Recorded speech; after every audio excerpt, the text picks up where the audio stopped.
ఇవాళ అమరావతి సచివాలయంలో జరుగుతున్న కలెక్టర్ల సదస్సులో సీఎం చంద్రబాబు సంక్షేమ పథకాల లబ్ధిదారులపై కీలక వ్యాఖ్యలు చేశారు.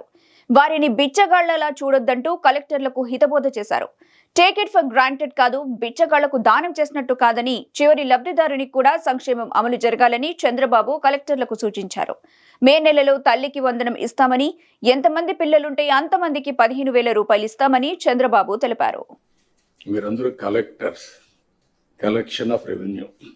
ఇప్పటికి కూడా మీ అందరికి ఎందుకు రిమైండ్ చేస్తుందంటే మీ మైండ్లో నుంచి అది తీసేయాలి. ఇప్పుడు మీరు chief executive of the district, collector and magistrate. Magistrate అన్నప్పుడు ఎక్కడ కూడా ఎలాంటి అవాంఛనీయ సంఘటనలు జరగకుండా అదే మాదిరిగా ఫ్యూచర్ని మీరు ప్లాన్ చేసే పరిస్థితిలో ఉండాలి. అట్లా కాకుండా ఒక అథారిటేరియన్గా మేము రూమ్లో నుంచి బయట రాము, లేకుంటే కలెక్టర్ అంటే దర్బార్ ఉంటుంది. ఇంతమంది పాత రోజులు ఉండేటివి నాకు బాగా జ్ఞాపకం. ఎంఆర్ఓ ఆఫీస్ ఉండేది. మీరు కొత్త కాబట్టి, మీరు కొంత యంగ్స్టర్స్ కాబట్టి మీకు తెలియదు. ఏసీ రూమ్లో కూర్చొని పంకా పెట్టుకునేవాళ్ళు. మనిషి ఉండి దాన్ని లాగుతా ఉండేవాడు. అంటే అది స్టేటస్ సింబల్ అయిపోయింది. బ్రిటిష్ వాళ్ళు ఉన్నప్పుడు కరెంటు లేదు కాబట్టి ఫ్యాన్ కూడా సరిగా లేకపోతే పంకా పెట్టి దాన్ని లాగుతూ ఉంటారు, గాలి ఇస్తూ ఉంటారు.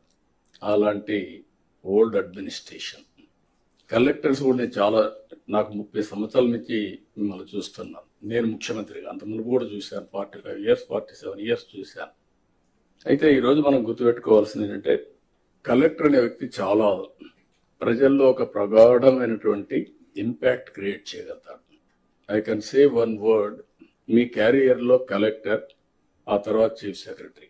అందరికీ చీఫ్ సెక్రటరీ రాదు, కానీ మెజారిటీకి అనివార్య కారణాలు ఉంటే తప్ప కలెక్టర్గా రిజెక్ట్ చేయరు. ఈ విషయం మీరు గుర్తుపెట్టుకోవాల్సిన అవసరం ఉంది. ఆ కలెక్టర్గా మీరున్న సమయంలో మీరు చేసే పనులు, మీరు ప్రజల్లో మీరు చేసిన పనుల వల్ల వచ్చే ఇంపాక్ట్ శాశ్వతంగా ఉంటాయి. ఇప్పటికి కూడా కొంతమంది కలెక్టర్స్ గురించి మాట్లాడుతూ ఉంటాం. ఒక చీఫ్ మినిస్టర్ ఎట్లయితే రాష్ట్రంలో ఒక ప్రగాఢమైన ముద్ర వేస్తారు, కలెక్టర్స్ కూడా వాళ్ళ పరిపాలన ద్వారా అలాంటి ప్రగాఢమైనటువంటి ఇంపాక్ట్ క్రియేట్ చేసే పరిస్థితి వస్తుంది. కాబట్టి మీరందరూ మళ్ళీ అది నేను రిమైండ్ చేస్తున్నా మీ అందరికీ.